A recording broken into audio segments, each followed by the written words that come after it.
Hello दोस्तों, मेरा नाम संजीव है और मेरे चैनल में आप सभी को स्वागत है।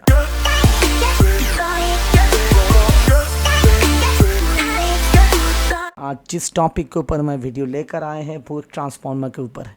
आप लोग बोलेंगे ये ट्रांसफार्मर खास क्या है।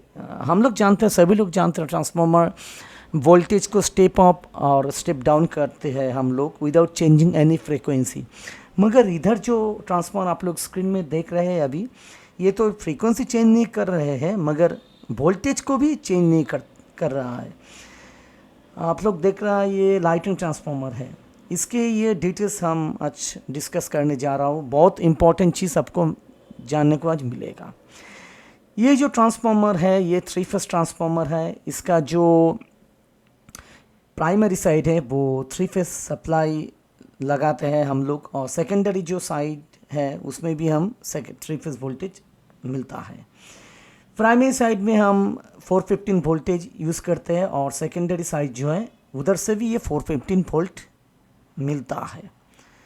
मगर हम लोग ये ट्रांसफार्मर के ये जो दोनों प्राइमरी और सेकेंडरी जो साइड है इसमें सेम क्यों वोल्टेज है। हम लोग जानते हैं ट्रांसफार्मर स्टेप अप और स्टेप डाउन करते हैं, मगर इधर ऐसे क्यों बोला जा रहा है। हाँ, ऐसे ही बोला जा रहा है। इसके पीछे बहुत ही कारण है। हम डिटेल्स हम इस वीडियो में डिस्कस करेंगे। तो एक्चुअली क्या है, इस ट्रांसफार्मर को हम लोग आइसोलेशन ट्रांसफार्मर भी हम लोग बोल सकते हैं। तो चलिए इसका जो स्पेसिफिकेशन प्लेट है वो एक बार देख लेते हैं। हाँ, ये जो ट्रांसफार्मर आपको मैंने दिखाया, लाइटिंग ट्रांसफार्मर जो दिख रहा है, इसको मैं आइसोलेशन ट्रांसफार्मर बोल सकते हैं। तो इसका ये जो है ये स्पेसिफिकेशन प्लेट से कलेक्ट किया गया है। आप लोग इधर देख रहा है, ये जो है इधर जो डेट दिख रहा है वो बहुत पहले इसको कलेक्ट किया गया था 2015 में। तो इसका जो देखिए, इसका जो KVA है 75 KVA है, और इसका जो प्राइमरी, ये जो प्राइमरी और ये जो सेकेंडरी साइड है दोनों में ये 415 वोल्ट दिखा रहा है।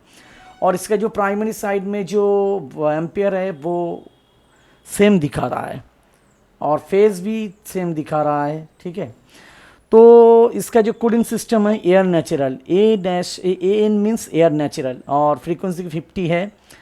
और इसका जो परसेंटेज इम्पीडेंस 3.83% दिखा रहा है। और इसका जो वेक्टर ग्रुप है DYN11, DYN11 नहीं 1 है।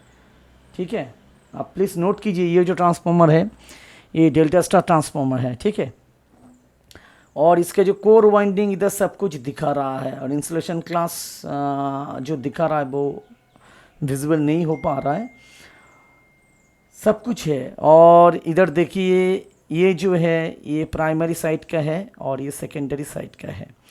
प्राइमरी साइड जो है डेल्टा कनेक्टेड है और सेकेंडरी साइड जो है स्टार कनेक्टेड है, ये कॉमन है। और ये जो डिफरेंस दिखा रहा है 30 डिग्री दिखा रहा है यही प्राइमरी सेकेंडरी साइड के बीच में।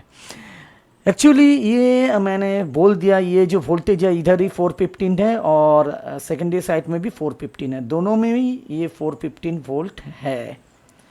एक चीज़ आपको अभी बोलना है, ये ट्रांसफार्मर का जो कैपेसिटी ज़्यादा नहीं है। एक्चुअली ये जो है आप लोग पहले देखा, इसको मैं lighting transformer, sorry for background noise.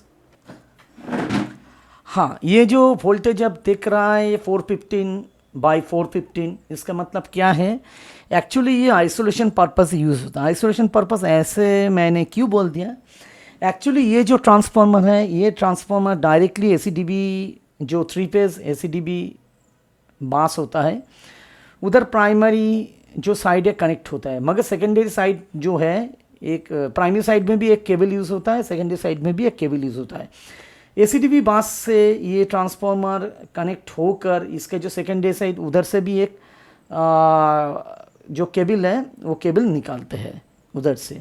ये केबल कहाँ पर चले जाता है, ये केबल टोटली जो लाइटिंग लोड है स्विच यार्ड में, जो टोटल लाइट जो हम लोग लगाते हैं उधर ये 3 फेज वोल्टेज यूज़ होता है।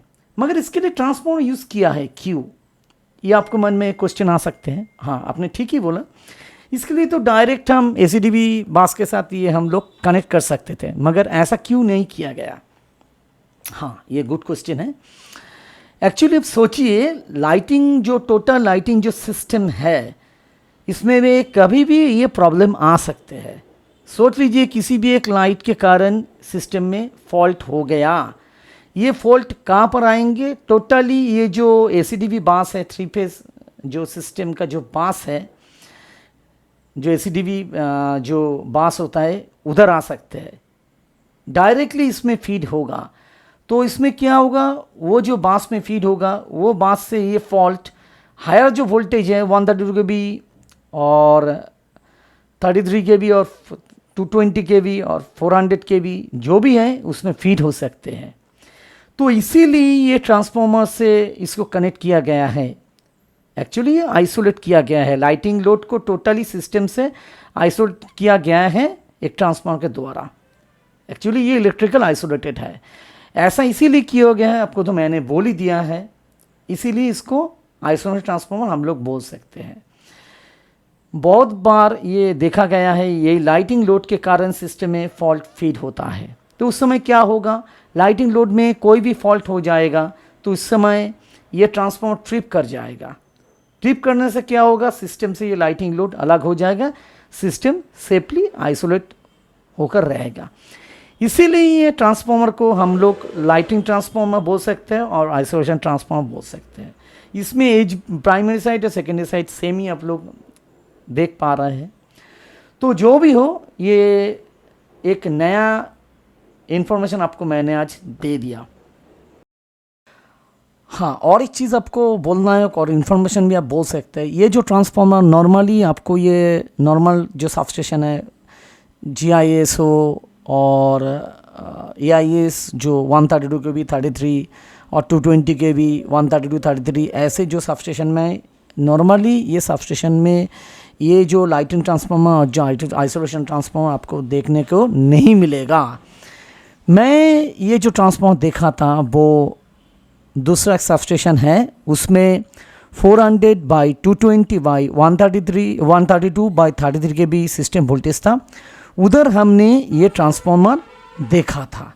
तो जो भी हो, ये ट्रांसफार्मर मैं जब फर्स्ट टाइम देखा था, मैं भी स्टन हो गया था, ये ऐसा भी ट्रांसफार्मर होता है। अभी ये मैं वीडियो ख़त्म करना चाहते हैं, मैं फिर से लेकर आएंगे ऐसे नए कुछ इंटरेस्टिंग टॉपिक। तब तक के लिए बाय बाय।